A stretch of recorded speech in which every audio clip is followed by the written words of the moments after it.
everyone. So one of the first projects we're going to be working on this year is bunny enclosure. So the greenhouse is where they are right now, but it's going to be getting too hot in there for them. So behind me here is where we're going to construct an area tall enough that we can walk into. And with bunnies, you've got to have some type of enclosure on the top, whether that's going to be like a metal chicken fence type thing or some type of something so that birds can't come in and get them. But we want to be able to walk in there too. So the area behind us is where we're going to be creating this. So what we're going to do is we're going to take this space here, and we thought this would be a good space because it's got kind of a natural enclosure here, and it's going to be good for the bunnies to have some sun.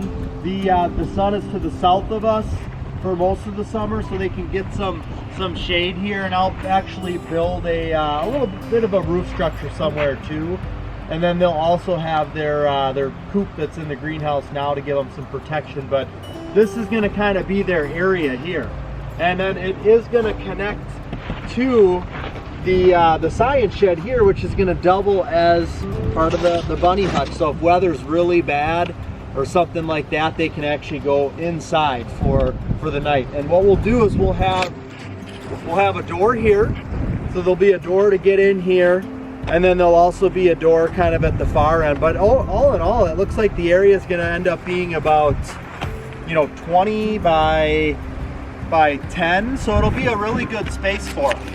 The other cool thing that we're going to do, this garden here, what we're going to do is we're going to take everything out of here. We're going to put sod in here. And then this is also going to be part of the bunny yard. So this will also be in the enclosure area. And this way the bunnies can come in here. Just a little bit of a grassy area to somewhat play. So it'll be a good feeding ground for them. So that's our plan with what we're going to do here. And we'll show you the work that we do along the way, and of course the finished project. So this will still act as the kids' science shed for them, but the bunnies will also have free range even in here. This will keep them protected from any of the weather, such as big windstorms and rainstorms. You've seen throughout the years how crazy they get out here. So that way we know that they'll be protected in here. And then once it gets really cold again, then we'll move them back into the greenhouse. But the kids will still be able to use their little shed for exploring. So today we're also going to get this cleaned up.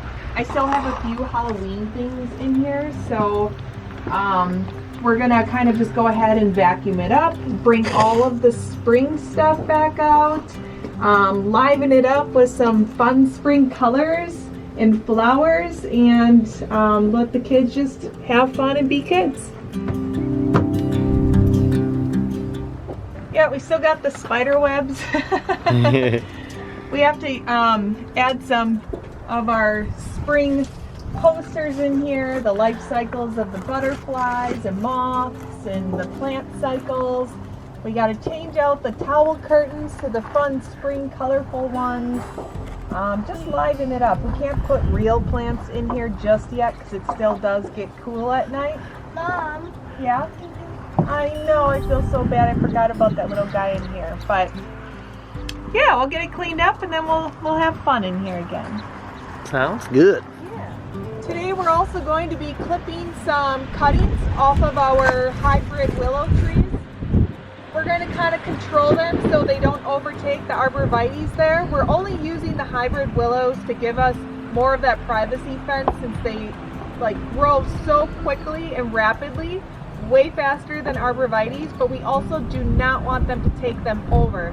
So they're just really holding space for those arborvitaes to grow, and we want those arborvitaes to be able to get the full sun that they need. And if we don't trim back those hybrid willows, they're not going to get the sun that they need, and we may lose some. So we just want to make sure that we give everything the proper care and lighting that it needs to grow and give us privacy. The more privacy, the better, So as we cut the branches off of the willows, we can take those and collect as many as we want, put them in a bucket of water. It'll take a couple of weeks, but eventually they'll start to grow roots, and then we can take those sticks is what they look like, and we can plant those. And the cool thing is so behind me here, those hybrid willows, some of them are like 15 feet tall right now. We've had them for 2 years. They got planted as little like foot-long stick whips. So what we cut off today, in a year or two from now, is already going to give us some instant coverage. That's more than 15 feet tall.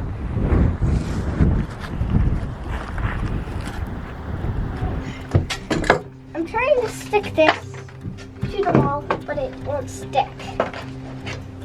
I think we're gonna have to get a little frame for that to put in here.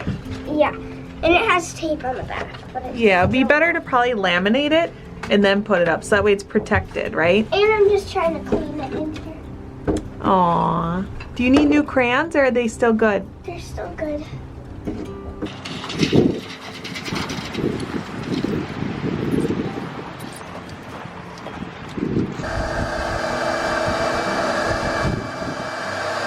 Getting all transformed for summer, huh?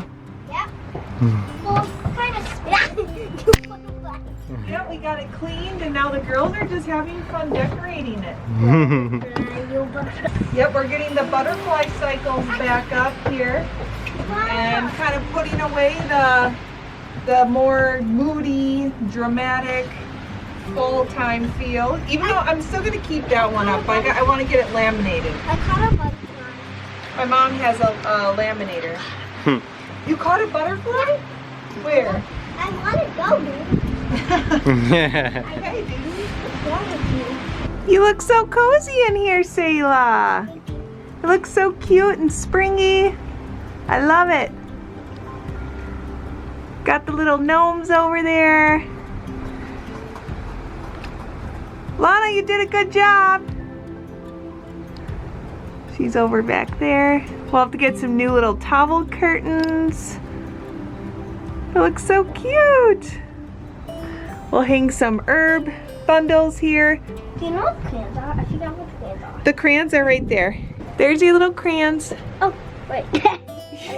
Right in front of you. Yep, there you go. Okay, have fun. I gotta go help Daddy now.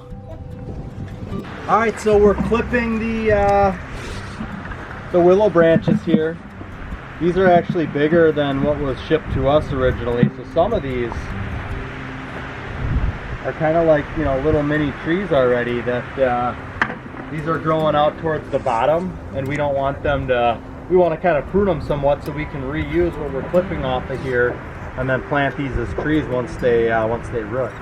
Yeah, we've never cut them that large before, so that's actually kind of a trial, but I have no doubt that they will root and turn out to be really nice trees. Yeah, this thing's already, yeah, you know, over, you know, like almost 8 feet tall. Almost 8 feet tall, yeah.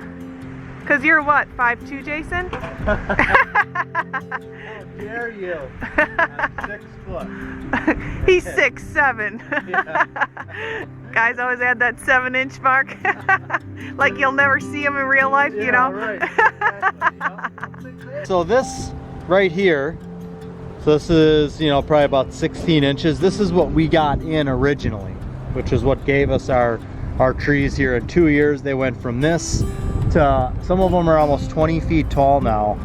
So we're basically taking these, it doesn't really matter how you cut them. They seem to be pretty versatile.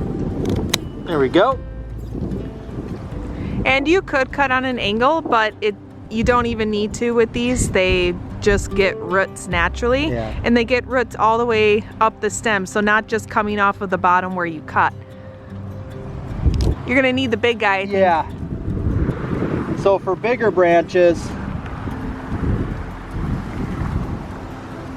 you can use something a little more heavy duty like that. That'll take care of them for you. So right after we cut these, what we're gonna do is stick them in, we've got a 5-gallon bucket full of water here.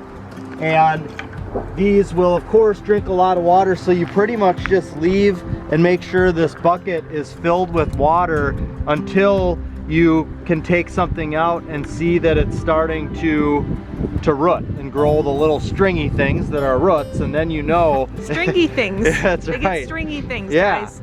But they'll end up all getting kind of like bound together at the bottom because the roots are gonna grow all over the place, and it's fine. You can then just pull them apart, and that's when they're ready to stick in the ground and plant in the ground. So.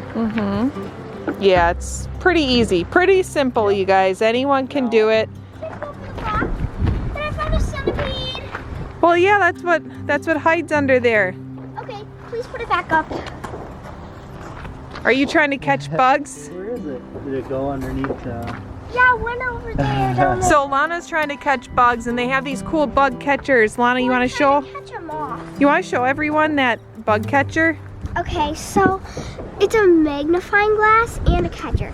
So when you're about to catch something, you quickly pull it down with that lever, and then right when you're about to catch it, and then once you catch it, you quickly push it up, and then it closes, and then you can take a little look at it. Yeah, you can see it magnified, and we're gonna actually have those on the market too. Basically. Well, Dad found a bug for you to catch.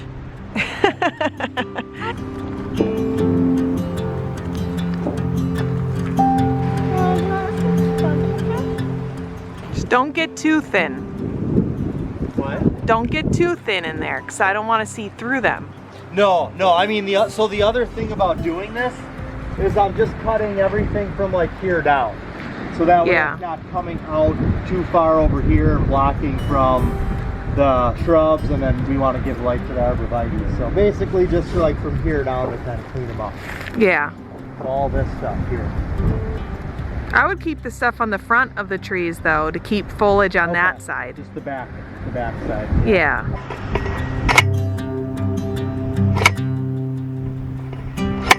The first thought I had was I was going to dig holes and put 2x4s down in the ground, but I've got these fence posts. I've got this thing. I can drive the fence post probably like 3 feet down into the ground, and then I can just get clamps that attach to the fence post that I can screw my 2x4s into. So anywhere where I'm going to have a 2x4, I'll put a fence post in the ground, and then I'll attach all of the chicken wire. So that's the way we're going to do it. Do you think it'll hold though, even if it gets like mushy and muddy? Yeah, it'll hold better because it'll be able to go deeper into the ground than a 2x4 would. I know, but like without cement or anything like that, like a footing? Yeah, it'll still be, because if I can put that 3 feet down into the ground, it'll be fine. It'll hold just fine. Okay, just making sure. Don't want it to collapse on the bunnies. So like with the greenhouse, it's the same type of thing. Before you put the hoops in the greenhouse, you're taking pipes like that, and you're putting the ones in the greenhouse are really probably only like 2 feet down into the ground. Yeah. So, okay. Yeah. All right.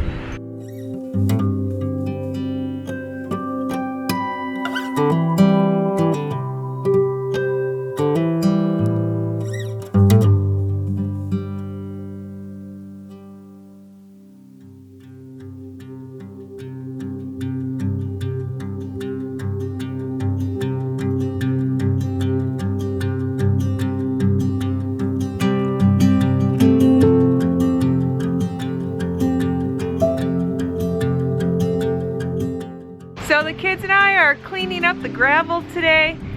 There's a ton of little pine cones on them and a ton of like little sticks and debris from the garden, and we usually just go ahead and blow everything, but we always have to do this initial pickup first. Everyone's always wondering why our gravel always looks so clean.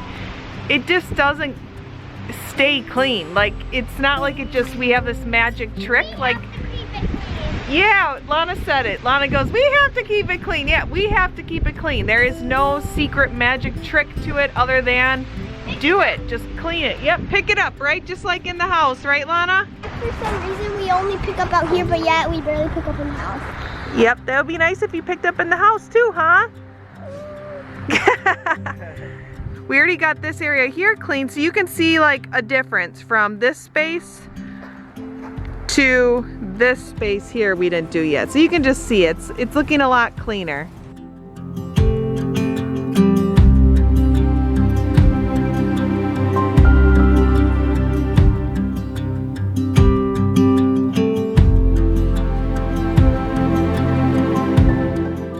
Every day we just work at it a little bit more and a little bit more But at some point, you just have to throw in the towel for the day and enjoy time together, and that's kind of what we're gonna do now. So we're gonna put the camera away, enjoy some fun, picking things up, playing outside, playing with nature, running around together, and we'll see you guys next time.